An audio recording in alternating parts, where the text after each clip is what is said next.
नमस्कार दोस्तों। उम्मीद है आप सब अच्छे होंगे। मैं प्रखर श्रीवास्तव आप सभी लोगों का स्वागत करता हूं गुरु घंटाल में। दोस्तों, आज हम सीबीएसई के क्लास 12th ज्योग्राफी के बुक 1 का चैप्टर नंबर 2 रिव्यू करने वाले में हैं, जिसमें हम बात करेंगे द वर्ल्ड पॉपुलेशन के बारे में। ये वीडियो पार्ट बाय पार्ट में आएगी क्योंकि मैं चाहता हूँ आप लोगों के कॉन्सेप्ट अच्छे से क्लियर हो जाए। मैं आप लोगों को बताता भी चलूँगा कि कौन सी पॉइंट इम्पॉर्टेंट है जिससे क्वेश्चन बनने के चांसेस हैं। तो निकल पड़ते हैं। उम्मीद है इस वीडियो को देखने के बाद आप लोगों को कहीं से भी किसी भी ट्यूशन को पढ़ने की ज़रूरत नहीं है, किसी भी तरह के डाउट की कोई गुंजाइश नहीं रह जाएगी। निकल पड़ते हैं आज के सफ़र पर। The people of a country are its real wealth. कोई भी देश हो दोस्तों, वहाँ के लोग ही उनकी असली वेल्थ होते हैं, क्योंकि एक कंट्री वहाँ के लोगों से बनती है। It is they who make use of the country resources and decides it's policy. क्योंकि हमारे कंट्री में जो भी रिसोर्सेज हैं, चाहे वो रिन्यूएबल हो चाहे वो नॉन रिन्यूएबल हो, उनका इस्तेमाल कौन करता है? एक इंसान।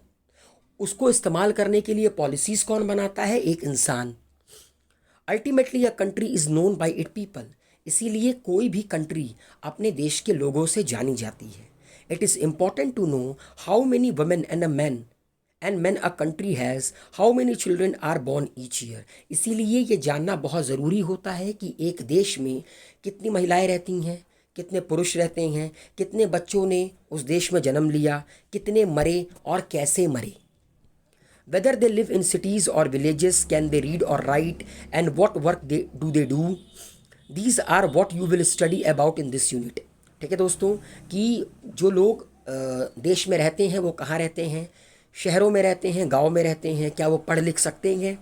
ठीक है, वो क्या काम करते हैं? इन सब चीज़ों के बारे में हम लोगों को इस चैप्टर में पढ़ना है, इस यूनिट में पढ़ना है। The world at the beginning of 21st century recorded the presence of over 6 billion population. जब 21st century का आगाज़ हुआ, उस वक्त हमारे पूरे विश्व की जनसंख्या 6 बिलियन थी, मतलब 600 करोड़। क्योंकि 1 बिलियन में दोस्तों 100 करोड़ होते हैं। We shall discuss the pattern of their distribution and density here. मतलब दोस्तों, हम इस चैप्टर में इस पॉपुलेशन की, मतलब 600 करोड़ का जो पॉपुलेशन है वो किस तरह डिस्ट्रीब्यूट है पूरे वर्ल्ड में, और डेंसिटी कितनी है उसके बारे में पढ़ेंगे। The population of the world is unevenly distributed. But obvious है दोस्तों, अगर देखा जाए तो अकेले चाइना और इंडिया को मिलाकर, मतलब 1/3 1/4 देश तो कम से कम पॉपुलेशन तो ये कंट्री मिलकर उठाती हैं। तो पूरे के पूरे विश्व में जो पॉपुलेशन है वो अनइवनली डिस्ट्रीब्यूटेड है। मतलब कहीं पर पॉपुलेशन बहुत ज़्यादा है, कहीं पर बहुत कम है, कहीं पर मॉडरेट है। इक्वली डिस्ट्रीब्यूट नहीं है पॉपुलेशन विश्व के हर पार्ट में। The remark of George B Cressey about the population of Asia that, मतलब जॉर्ज बी क्रेसी ने एशिया की पॉपुलेशन को देखते हुए एक बात कही थी। Asia has many places where people are few and few place where people are very many. इन्होंने कहा कि एशिया में, जो कि एक कॉन्टिनेंट है जिसमें इंडिया, चाइना, पाकिस्तान, बांग्लादेश जैसी कंट्री आती है, वहाँ पर कई सारे ऐसे जगह हैं जहाँ पे बहुत कम लोग रहते हैं, और बहुत सारी ऐसी जगह हैं जहाँ बहुत ज़्यादा लोग रहते हैं। तो इससे ये चीज़ पता लगती है कि अर्थ में, विश्व में पॉपुलेशन अनइवनली डिस्ट्रीब्यूट है। Is true about the pattern of population distribution of the world also. और पूरे वर्ल्ड में पॉपुलेशन डिस्ट्रीब्यूशन इसी प्रकार है। अमेरिका की और कनाडा की पॉपुलेशन सेम नहीं है। अमेरिका और कनाडा की पॉपुलेशन डिस्ट्रीब्यूशन एक समान नहीं है। तो पॉपुलेशन हमेशा अनइवनली डिस्ट्रीब्यूटेड थे और रहेंगे। अब अगला टॉपिक है दोस्तों, pattern of population distribution in the world. पूरे विश्व में किस तरह पॉपुलेशन डिस्ट्रीब्यूशन है। Pattern of population distribution and density help us to understand the demographic characteristic of any area. जब हम किसी भी जगह के पॉपुलेशन डिस्ट्रीब्यूशन के पैटर्न को और उसकी डेंसिटी को समझते हैं, तो ये हमें मदद करती है वहाँ की डेमोग्राफिक कैरेक्टरिस्टिक को समझने में। The term population distribution refers to the way people are spaced over the earth surface. Population distribution का मतलब क्या होता है दोस्तों, कि किस प्रकार जो विश्व में लोग रहते हैं वो किस प्रकार रहते हैं, मतलब कहाँ पर वो पूरी के पूरी तरह फैले हुए हैं, किस तरह अपनी कहाँ रहते हैं, किस तरह ज़िंदगी का गुजर बसर करते हैं। Broadly 90% of the world population lives in about 10% of it land area.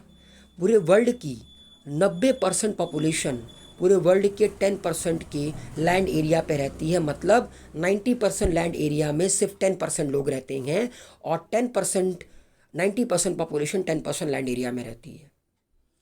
The 10 most populous countries of the world, विश्व की 10 सबसे ज़्यादा पॉपुलस कंट्री जहाँ पर वर्ल्ड की 60% पॉपुलेशन रहती है, उन 10 में से 6 कंट्री करीब करीब एशिया में है। ये जो स्क्रीन पर आप लोगों को नज़र आ रहा है, सबसे पहले नंबर पर चाइना जो कि सबसे पॉपुलस कंट्री है, नाम याद रखिएगा। दूसरे नंबर पर इंडोनेशिया, तीसरे नंबर पर यूएसए, चौथे नंबर पर इंडोनेशिया एंड सो ऑन। तो टॉप 10 में से टॉप 6 कंट्रीज़ तो ऐसी हैं जो कि एशिया में विद्यमान हैं।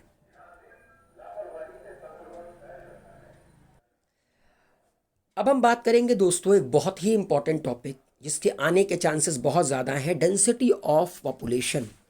Each unit of land has a limited capacity to support people living on it. Simple सी बात है दोस्तों, एक ज़मीन का टुकड़ा चाहे वो कितना भी बड़ा हो कितना भी छोटा हो, एक लिमिटेड लोग ही वहाँ पर रह सकते हैं। मान लीजिए आपका कमरा है 10 फीट बाई 10 फीट का, क्या उस कमरे में आप 100 लोगों को एकोमोडेट कर सकते हैं? नहीं, क्योंकि उसकी इतनी कैपेसिटी नहीं है। तो हर ज़मीन की टुकड़े की अपनी एक कैपेसिटी होती है। Hence, it necessary to understand the ratio between the number of the people to the size of land। इसीलिए ज़रूरी है कि हम लोग इस रेशियो को समझ पाएँ, इस अनुपात को समझ पाएँ कि number of people to the size of land की।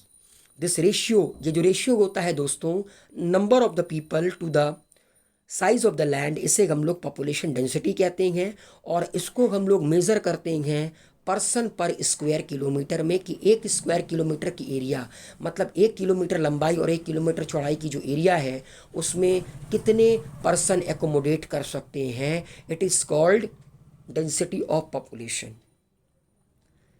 तो डेंसिटी ऑफ पॉपुलेशन का मतलब क्या है दोस्तों? Total population by total area. अगर एग्जांपल के तौर पर समझाइए तो मान लीजिए कि आप जिस मोहल्ले में रहते हैं उसकी एरिया 100 बाई 100 की है और उस मोहल्ले में टोटल 1.5 लाख लोग रहते हैं, तो उसकी डेंसिटी पॉपुलेशन कितनी हो गई? आप पॉपुलेशन जो 1.5 लाख थी उसको एरिया से डिवाइड कर दीजिए। 1.5 लाख को अगर आप 100 से डिवाइड करेंगे तो 1500% पर स्क्वायर किलोमीटर, मतलब आपके मोहल्ले में 1 स्क्वायर किलोमीटर की एरिया में 1500 लोग रहते हैं। तो दोस्तों इससे आप ये पता लगा सकते हैं कि कौन सा एरिया क्राउडेड है और कौन सा एरिया कम क्राउडेड है। These are the densely populated part of the world with more than 200%। ये जो स्क्रीन पर आप लोगों को नज़र आ रहे हैं ब्लैक कलर में, ये वर्ल्ड के वो पार्ट हैं जहाँ पर 1 स्क्वायर किलोमीटर में 200 से ज़्यादा लोग रहते हैं, मतलब डेंसली पॉपुलेटेड इलाका। और ये हमारा प्रिय देश भारत है। आप देख रहे होंगे चाइना, ये पूरा पाकिस्तान, ये पूरा का पूरा डेंसली पॉपुलेटेड इलाका है वर्ल्ड का, जहाँ पर 200 से ज़्यादा लोग रहते हैं पर स्क्वायर किलोमीटर में। These are the north eastern part of the USA, north western part of Europe, south east Asia and east Asia. ये वो रीजन है जहाँ पर पॉपुलेशन डेंसिटी आपको बहुत ज़्यादा मिलेगी, 200% पर स्क्वायर किलोमीटर से ज़्यादा। अदर एरिया, मगर कुछ एरिया ऐसे भी हैं जहाँ पर आपको पॉपुलेशन डेंसिटी ना के बराबर मिलेगी। नॉर्थ पोल और साउथ पोल, भैया जहाँ पर बर्फ़ पड़ रही है वहाँ पे तो लोग ज़िंदा रह ही नहीं सकते, तो वहाँ पर आप लोगों को लोग मिलेंगे ही नहीं। और अगर मैं बात करूँ कोल्ड डेजर्ट की या हॉट डेजर्ट की, राजस्थान का कोई डेजर्ट ले लीजिए, अब रन ऑफ कच्छ हो गया या राजस्थान का जो डेजर्ट है, वहाँ पे क्या कोई घर बनवा सकता है? वहाँ पे कभी कोई रहता है? नहीं रहता है। क्लाइमेट फेवरेबल नहीं है इंसान के रहने के, ठीक है। और अगर कहीं पर बहुत ज़्यादा बारिश होती है तो वहाँ पर भी लोग नहीं रहते हैं ज़्यादा। इसका एग्जांपल मैं आपको बता दूँ तो मेघालय का मौसिनराम इलाका, जहाँ 24 घंटे बारिश होती है, 365 दिन बारिश होती है, वहाँ पर बहुत अधिक लोग नहीं रहते हैं क्योंकि एडेप्टेबल क्लाइमेट नहीं है रहने के लिए। और इक्वेटर के पास बहुत, जहाँ पर बहुत अधिक गर्मी होती है, वहाँ पर आपको पॉपुलेशन बहुत ज़्यादा नहीं मिलेगी। तो कुछ इलाके ऐसे हैं जहाँ पर पॉपुलेशन डेंसिटी इतनी ज़्यादा है कि पर स्क्वायर किलोमीटर में 200 से ज़्यादा लोग रहते हैं।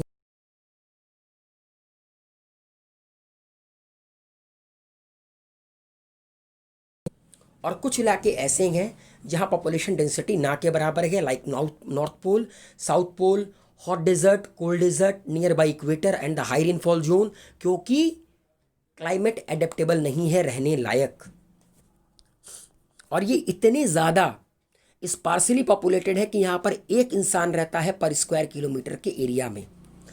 इन between these two types are the area of, दोस्तों इन दोनों के बीच में मीडियम तो ज़रूर आता है। तो कुछ ऐसे भी इलाके हैं जहाँ पर मीडियम पॉपुलेशन डेंसिटी है, जहाँ पर 11 से 50 लोग पर स्क्वायर किलोमीटर में रहते हैं, like western China, southern India in Asia, Norway, Sweden और भी यूरोप के कई सारे पार्ट में, कई सारी कंट्री में, कई सारे इलाके में मॉडरेट पॉपुलेशन डेंसिटी है, जहाँ पर 11 से 50 लोग हार्डली रहते हैं।